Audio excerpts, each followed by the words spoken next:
Welcome to an HMC HealthWorks podcast. March is Kidney Awareness Month, and today we'll be discussing some of the common questions about living kidney donation. Nearly 100,000 people are on the waiting list for a kidney transplant. I'm joined by Vicki Putnam, who has been in communication with the Living Donor Care Coordinators to educate us on this process. So, what have you learned from these Living Donor Coordinators? Hey there, Whitney. Actually, I've learned quite a bit, and I'm guessing that, like me, many of those tuning in are not familiar with what living donation entails. Tell us about the different types of living kidney donation.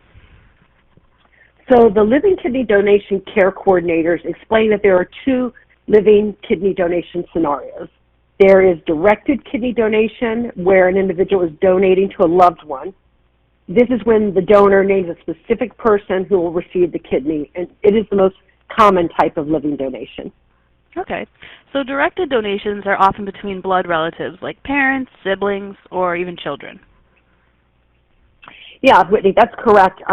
They can also occur between people with close personal relationships, such as a spouse, friend, or coworker. What is the other type of living kidney donation? So that's referred to as a non-directed kidney donation. And basically, that's when a living donor wishes to donate a kidney, but not necessarily to a loved one. It's to an unknown recipient who will benefit. And really, in this day and age, thanks to improved medications, a genetic link between the donor and the recipient is no longer required to ensure a successful transplant.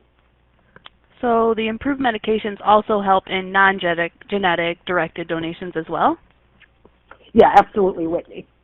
That's good news and, just wonderful medical progress. Who can be a living donor? Is there criteria for that?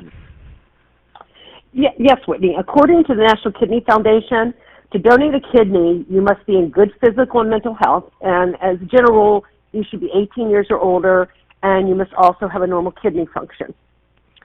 Are there some medical conditions that could prevent you from being a living donor too? Yes, actually, uncontrolled high blood pressure, diabetes, cancer, HIV, hepatitis, or acute infections. And then another thing, if you have a serious mental health condition that requires treatment, you also might be prevented from being a donor. All right. I wanted to ask you about what people typically think when they hear the word organ donor. So, I know in my own life, I had a cousin whose wife received a living kidney donation from a friend. And when I heard the term organ donor in the past, I immediately thought of agreeing to donate organs if you die. So, like on my own driver's license, it indicates that I'm an organ donor, and that is wonderful, and it is a medically necessary gift that also saves many lives every year. But now, after my cousin's family's experience, when I hear the term organ donor, I don't automatically think of it as a post-life action.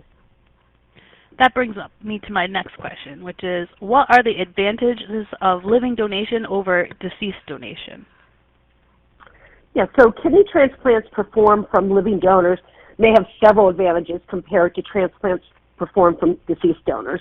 First, some directed living donor transplants are done between family members who are genetically similar, and a better genetic match lessens the risk of rejection. All right. Are there any other advantages? Yeah, actually, a kidney from a living donor usually functions immediately because the kidney's not out of the body, but for just a short time.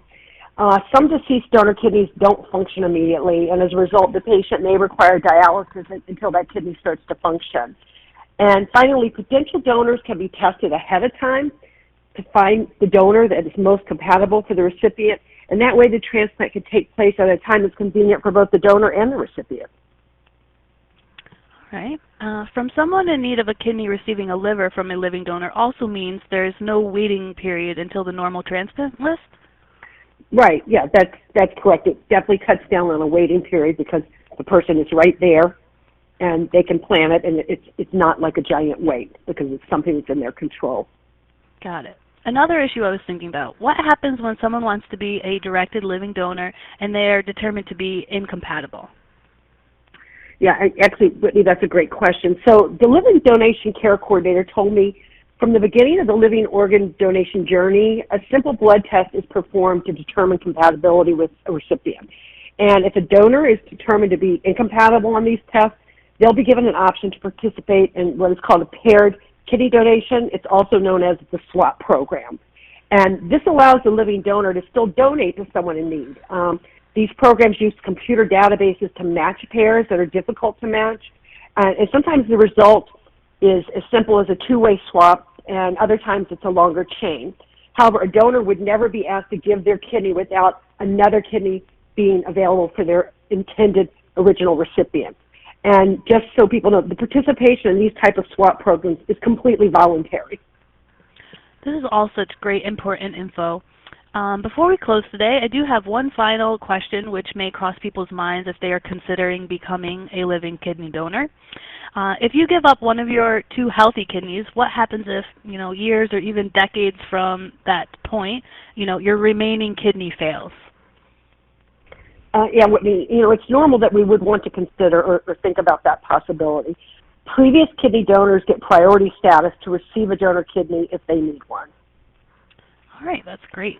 Well, thank you so much for sharing the Kidney Care Coordination information and providing answers to the most frequently asked questions. You're very welcome, and it is fascinating, and you do truly save a life. So I would also encourage people, be sure to check with the National Kidney Association or your local health system's living organ donation group if you want to have more info or if you have further questions. Yes, they have great resources in both those spots. I want to remind our listeners to go to hmchealthworks.com for more info about Kidney Awareness Month, and be sure to stay tuned for future HMC HealthWorks podcasts.